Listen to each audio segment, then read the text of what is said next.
Hello, everyone, and welcome to the final day of our Myths and Mimosas event. We were just kind of planning out some exciting things before this meeting, so sorry we are a few minutes late getting on.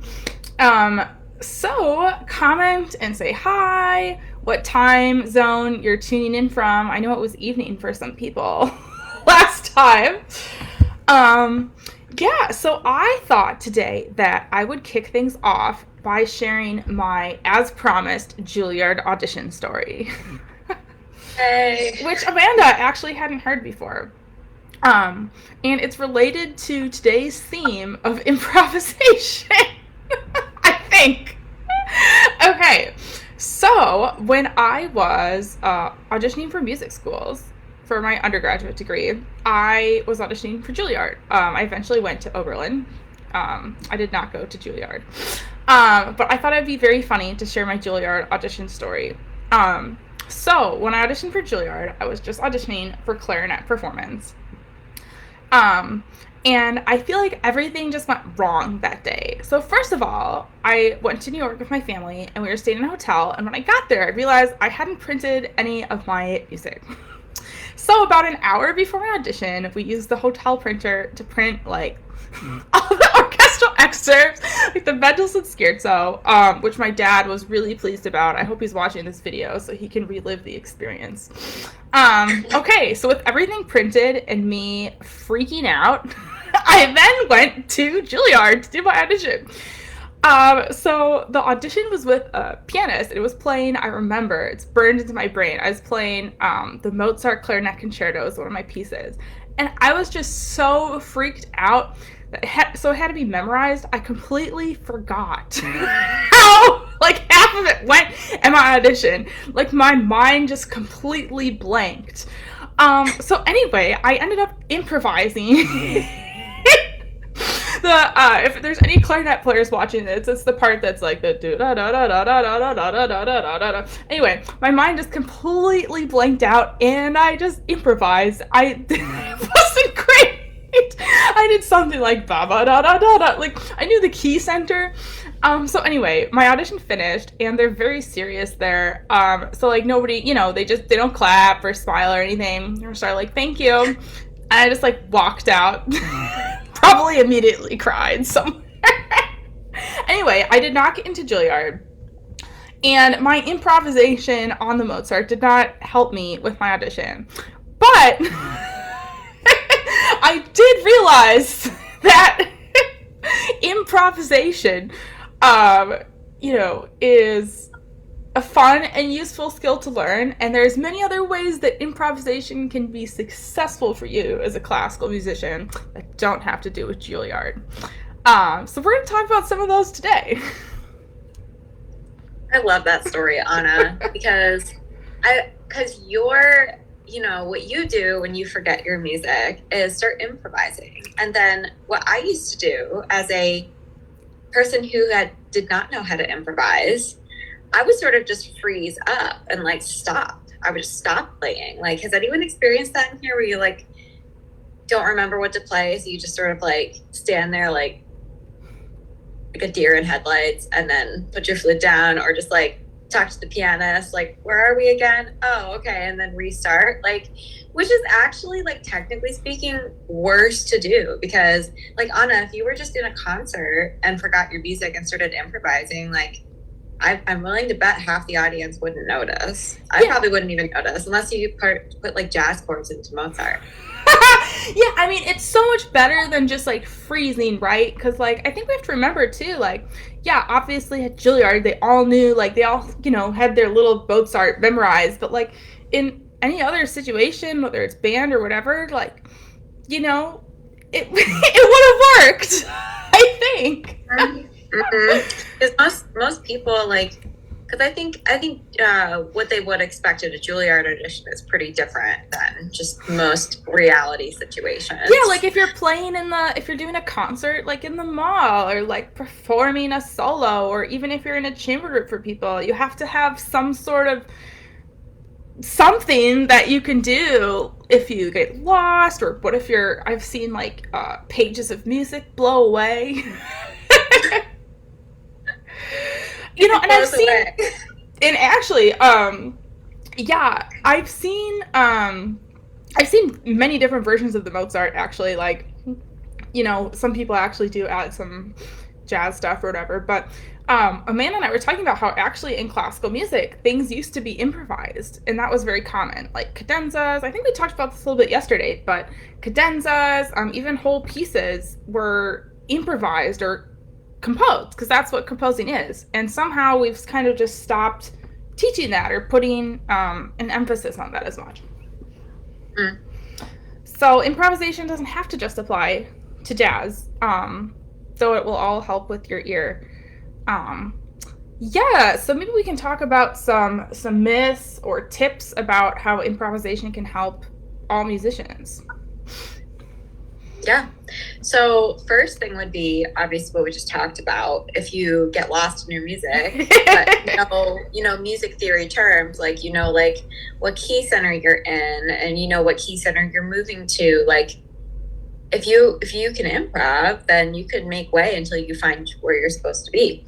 So that's one reason. Another reason would be it really improves your ear. So if you're over there and you're like, I don't know, like I had this conversation with someone yesterday about piccolo intonation, and oh my gosh, I could go down a rabbit hole with piccolo. So I'm going to save that for Woodwind Academy when I do piccolo videos.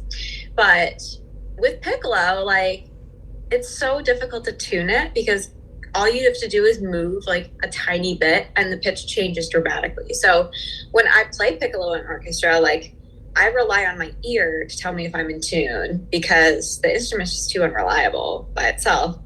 And to develop those ears to just hear if you're in tune, like improvisation is a really fast way to learn that. Instead of just like going to musictheory.net and like letting it play intervals and it's like ba ba and you have to like click, oh, what interval was that? Like I don't know, it was so boring sounding. Out of nowhere, like I have no idea. Or it's like that MIDI trumpet sound.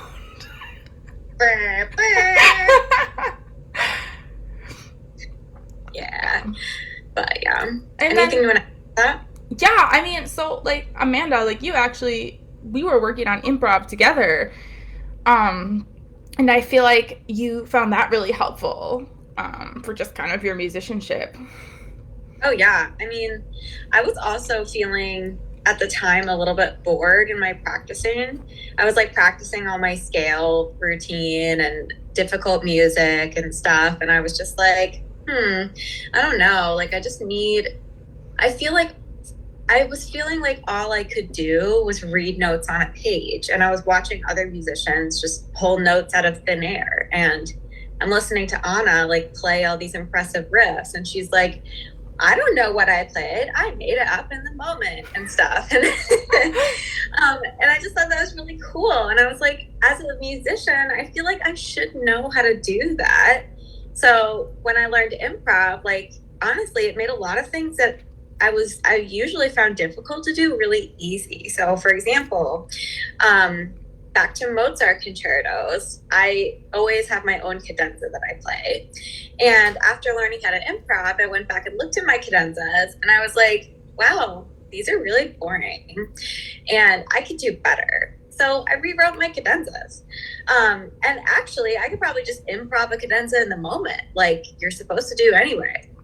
Yeah. My intonation got better. My hearing, like listening skills got better. Like I could hear intervals more easily. I could sing better. Like just my ears improved so much. So yay for improv. That's awesome. Yeah, I really think that improvisation should be taught in music schools. It should be a required component for because, and I have a unique background as a jazz and classical musician, so I was already doing this stuff. But a lot of my friends who were just in the classical music side, I mean, you have 4 years of aural skills and theory, but there's no improvisation. You might work on maybe doing a cadenza in lessons, but that's not like a requirement to have to improvise over anything. And I think that it should be. And it also brings up, yeah, any weaknesses in your music theory or your ear, like, oh, that's an octave, or like, oh, the melody, like I'm looking at the melody and I'm trying to play the melody a different way, and how do these intervals relate, and how can I make it musical? Um, so improvisation is just so helpful, and like, I just think like because I've seen so many um well, musicians, classical musicians struggle with it, especially like having both majors. I I know how to teach it and help in a way that is like very relatable, and that's what we do in Woodwind Academy. We kind of just start with the basics, and everyone can improvise. We got everyone improvising in Woodwind Academy.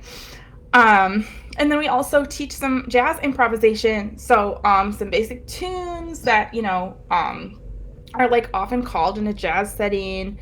We did some work with the blues. We're working on recording some more videos of Latin jazz too. So there's just lots of exciting stuff. But improvisation can be a major game changer for your playing and your musicianship. So, yeah.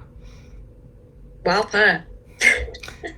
Well, anyway, if you guys are seeming like, oh my gosh, this sounds really interesting, I'm interested in Woodwind Academy, our pre-sale starts today. If you're on our email list, you've been getting little hints about it for like a week because we're too excited. So that's going to be dropping at 12 p.m. EST. So at noon during, lunchtime, you will be getting an email, and there's a special surprise in there too. So just a reminder, we're only taking 5 people for this first time around. And if you missed the chance to enroll, it's okay. We're going to be opening enrollment again in April. However, right now is the time to take advantage of our deal of $97 a month. So just hit us up if you have any questions about that, and be on the lookout in your email. Yes. Amazing. And I am also going to thanks for everyone who participated in our amazing Facebook group discussion. I'm going to be looking at that today and seeing who gets the exclusive Starbucks cards.